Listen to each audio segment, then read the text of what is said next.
Hello Praveen Uttarardh students, உங்களுக்கு third பேப்பரில் first question வந்து 30 மார்க்குக்கு 15 மார்க்கு கேட்குறாங்க. அதில் எக்ஸ்பெக்டடாக இம்பார்ட்டன்ட் ஒன்று பார்க்கலாம் ஸ்டூடெண்ட்ஸ். அது வந்து ஏற்கனவே நான் வந்து போட்டிருக்கேன் ஒன்று, இப்போ ரெண்டாவதாக ஒரு இம்பார்ட்டன்ட் போடுறேன். ஹிந்தி காவியமே பிரகிருதி சித்திரன். இதுக்கு வந்து 15 மார்க்கு. இது வந்து உங்கள் புக்கில் வந்து இதில் நம்ம சரவணா கைடில் ஒரு 3 பேஜ் கிட்ட பெருசாக வருது. இது வந்து ஒரு 1.5 பேஜுக்குள்ளே சிம்பிளாக வர்றதால இதை உங்களுக்கு போடுறேன். இதை படிச்சுக்கோங்க ஸ்டூடெண்ட்ஸ். இதை நல்லா தெளிவாக எழுதி வைங்க, நல்ல மார்க் கிடச்சிரும் உங்களுக்கு. ஹிந்தி காவியமே பிரகிருதி சித்திரன். இந்தி இலக்கிய உலகில் இயற்கையின் வர்ணனை, அதை பற்றின சித்திரன். அதான் ஹெட்லைனு. இந்தி இலக்கிய உலகத்தில் இயற்கையின் வர்ணனை அதை பற்றி தான் கேட்குறாங்க.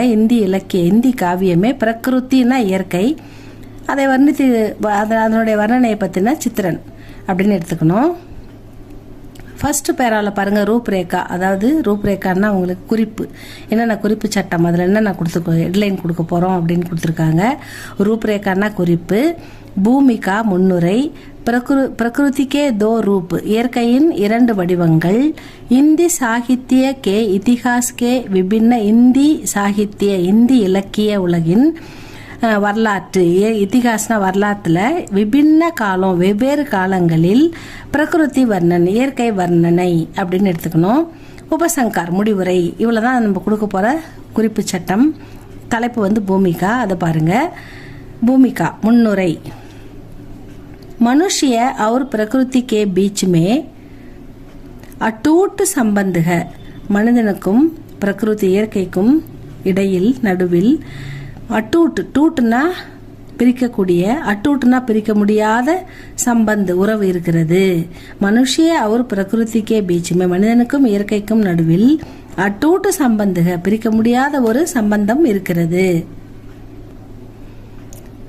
பிரகிருதி மனுஷியக்கே இயற்கை மனிதனுடைய சுக்கு அவர் துக்கு, அதாவது சுகம் துக்கம் இன்பம் துன்பம், கி பாவனாவும் இந்த இன்ப துன்ப உணர்வுகளை படாத்தீக படாத்தீகனா அதிகப்படுத்துகிறது, மிகைப்படுத்துகிறது அப்படின்னு சொல்றாங்க.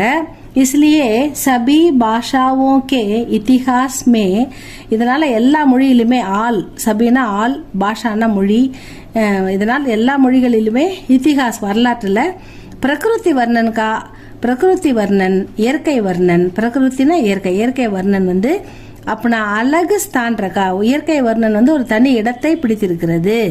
அழகுனா தனி, செப்பரேட், ஸ்தான்னா இடம், ஒரு சிறந்த தனித்துவமான இடத்தை பிடித்திருக்கிறது அப்படின்னு எடுத்துக்கணும். வைசேகி இந்தி, அதை போலவே இந்தி சாகித்யமே இந்தி